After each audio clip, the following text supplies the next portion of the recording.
Thank you, Mr. Chairman. This is one topic that I feel like I could be a witness as much as a questioner on, because I've been involved in it my whole life. And in the 1990s, I was living in Dayton, Ohio, working on economic development. We had the worst school district in the whole state. We were 16 and 13 out of 613. We tried to work with the Dayton Public School to change things. We couldn't change it. And then I get to the legislature. My very first bill was to create a charter school option.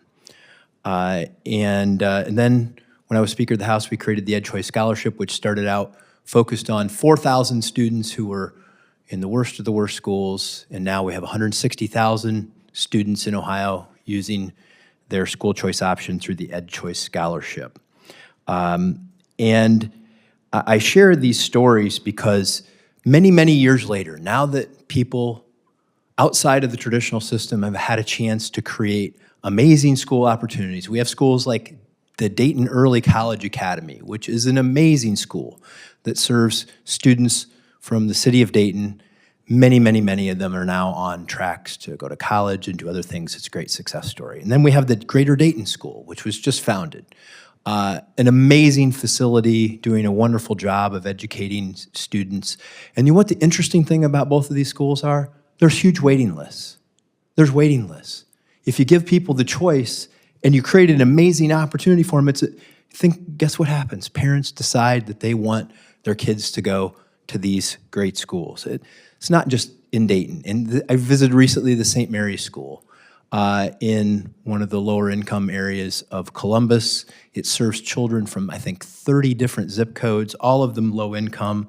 There's a waiting list there too. They have a health clinic. It's a place where students are getting a great opportunity in life. So the story I can tell you in our state is one of success. It doesn't mean it's a magic cure. Educating students is hard, particularly if they come from difficult backgrounds. There are wonderful public schools that I could also hold up and talk about the amazing things that they are doing too. Any educator, no matter where they come from, in a public school, a private school, charter school, it's fantastic. We love the ones that innovate. But we also know that there are pockets of great despair in education. And so that brings me to ask Chris Galassi-Worrell, who I have known for a long time. You are mostly focused at your charter schools on children who have dropped out, who literally aren't in the system, that no one cares necessarily about them. It's no one's job to, but you've created this network of schools to try to help them. And would you tell us a little bit more about how your schools work at targeting that dropout population? Thank you, Senator, for the question, if I may. So yeah, our average student is over 18 years of age, reading at a 4th or 5th grade reading level, and has attended 3 or more high schools before coming to us. So students that are outliers outside of the system. And I think when we're talking about public districts or any district or any school, we have to remind ourselves quickly before that our districts that are failing students were redlined and designed to do so and are functioning as a result of that historical redlining so many decades ago. And we're seeing school choice from the very beginning when a family can opt to buy a home that is $350,000 in a, quote, good school district versus a family that is kind of boxed out of that neighborhood school. And the neighborhood school they are given is one of failure and continued failure. So at Oakmont Education, we not only take students who are outside of the continuum of education and who have been failed time and time over, but we have district partnerships because our district partners realize the continuum of education. I've never met an educator who wants students to fail. I've never met an educator who says, I really want this kid not to graduate.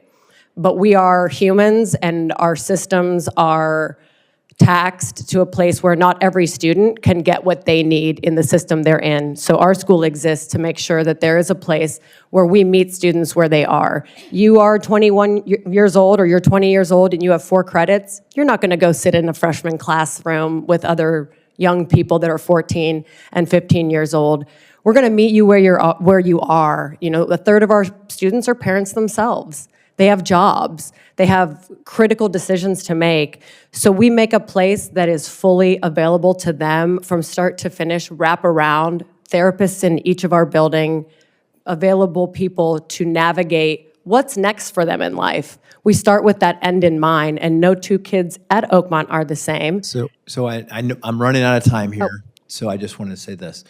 The amazing thing about what school choice does and what Chris is talking about is that every child has a different background. They have a different need. Yes. And we can't expect public schools to meet all of those needs. They do a great job in many cases, but there are also unique pathways to serve the unique needs of every student. School choice allows that to happen. In this particular case, Mr. Chairman, these are students that the system forgot. And what Oakmont does is try to bring them back in and give them a chance. Thank you.